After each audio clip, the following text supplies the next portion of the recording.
एक लड़की को अचानक पता चला कि उसके पिता की कब्र पर एक अदृश्य चाबी लगाने की जगह छिपी हुई है। उसके पिता ने मरने से पहले एक रहस्यमय चाबी उसके लिए छोड़ी थी। लड़की ने उस चाबी को कब्र के छेद में लगाया। अचानक एक जोरदार आवाज के साथ कब्र की जमीन धीरे धीरे खुलने लगी। अगले ही पल एक भारी दरवाजा भी खुल गया। डर और जिज्ञासा के साथ लिसा अंदर चली गई। जब उसने अंदर का दरवाजा खोला तो सामने का दृश्य बहुत ही अजीब था। वहाँ एक बहुत बड़ा गुप्त कमरा था जिसमें उसके पिता द्वारा इकट्ठा की गई बहुत सी पुरानी चीजें रखी थीं। तभी लिसा की नजर मेज पर रखे कुछ नोट्स और एक वीडियो कैमरा पर पड़ी।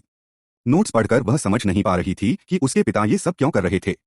फिर वह कैमरे में दी गई वीडियो को चलाकर देखती है। वीडियो में जो उसके पिता ने कहा उसे देखकर लिसा हैरान रह गई। सच्चाई का पता लगाने के लिए वह एक सुनसान द्वीप पर पहुंच गई। जब उसने ऊपर देखा तो एक चट्टान पर उसे एक आदमी दिखा। वह उसके पिता थे, लेकिन उसके पिता ने उसे पहचानने का नाटक किया और ऊपर की ओर तेजी से चढ़ने लगे।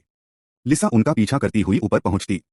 वहां एक अंधेरी गुफा में उसे उसके पिता मिलते हैं। वह पूछती है, पिताजी क्या आप अभी भी जिंदा हैं?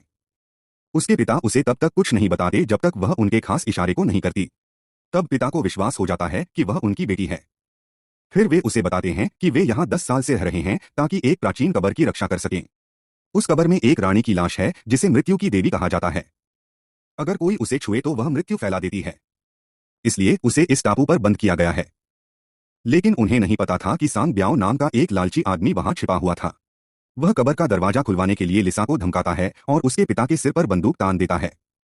लिसा को दरवाजे का सिस्टम समझ नहीं आता, लेकिन उसे एक पुराना खिलौना याद आता जो उसके पिता ने बचपन में दिया था।